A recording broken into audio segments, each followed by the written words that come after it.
Ok, excelência. O senhor está com a palavra por 10 minutos. Ok, excelência. Inicialmente, eu gostaria de comentar a magistrada doutora Denise Vieira Moreira, relatora, na pessoa de quem eu estendo as saudações desse advogado a todos os magistrados e servidores aqui presentes. Excelências, trata-se de um recurso de apelação em que foi imposta uma sentença de 4 meses de detenção em regime semiaberto por suposta prática do artigo 132 do Código Penal, que é expor a vida ou a saúde de outrem a perigo direto. O que acontece no caso, excelências? Fazendo um breve resumo fático.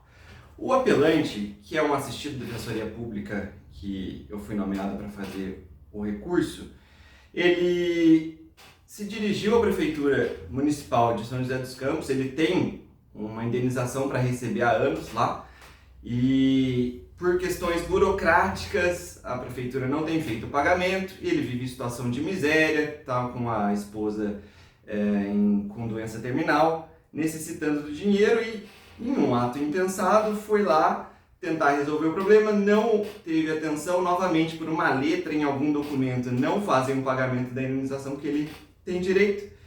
E ele levou uma garrafa PET, uma caixa de fósforo, e disse que ele queria chamar atenção para o caso dele, que ninguém tratava e ele não aguentava mais.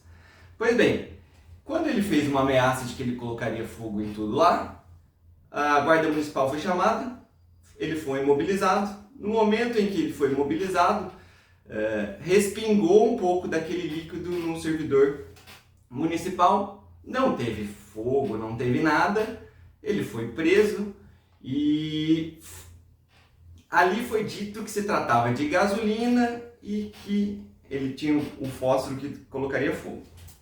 Pois bem, excelências, qual foi o risco existente naquele ato que poderia levar à condenação do acusado, no caso apelante? Colocar fogo no líquido. Se o líquido for inflamável, haveria o risco, certo? A garrafa PET em que ele estava segurando foi apreendida nos autos, estava à disposição do Ministério Público, da polícia, para que fosse periciado, né? Então, se naquela garrafa PET existisse guaraná, não haveria risco, porque não teria como inflamar-se o guaraná. Então haveria que se provar que naquela garrafa PET existia gasolina ou outro qualquer líquido inflamável. E o artigo 158 do Código de Processo Penal prevê que, havendo vestígios e apreensão, é imperiosa a realização de exame de corpo de delito para comprovar a materialidade, não podendo ser suprido nem pela confissão do acusado, quanto mais por impressões de terceiros. Pois bem, o que acontece nos autos?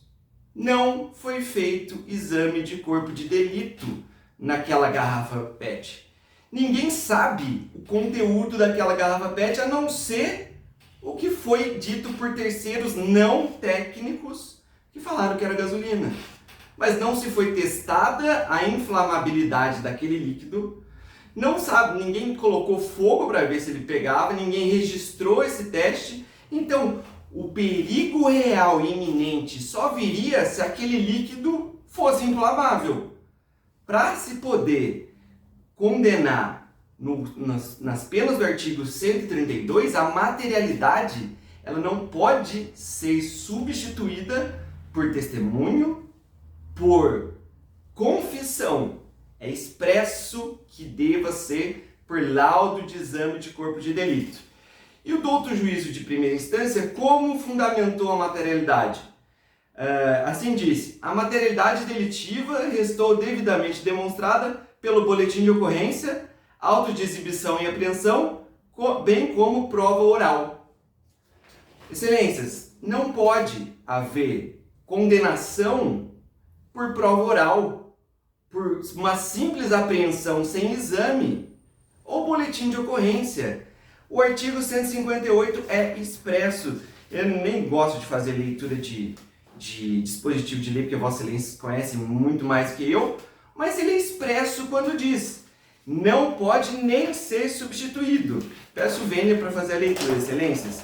Quando a infração deixar vestígios, será indispensável o exame do corpo de delito, direto ou indireto, não podendo supri-lo a confissão do acusado.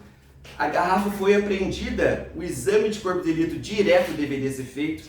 Os tribunais superiores têm entendimento firmado nesse sentido, ainda quando tráfico de drogas, quando apreensão de substâncias, não basta falar que é maconha, não basta falar que é cocaína, é imperiosa a realização de exame de corpo de delito naquele objeto apreendido para se comprovar o que é, para se comprovar a materialidade do crime.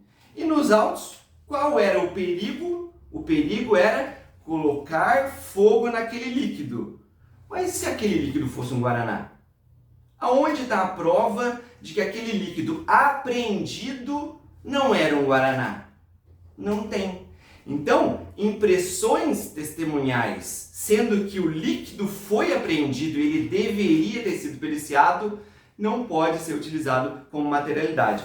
Então, a defesa acredita e sustenta aqui, Excelências, que houve a perda de uma chance probatória pelo Ministério Público. O Ministério Público tinha o poder de requisitar a realização do exame pericial naquele líquido para comprovar a sua inflamabilidade e aí sim comprovar que de fato existia um risco. Não o fez, quedou-se inerte, ele incide aqui a teoria da perda de uma chance probatória, não restando comprovada a materialidade nos autos.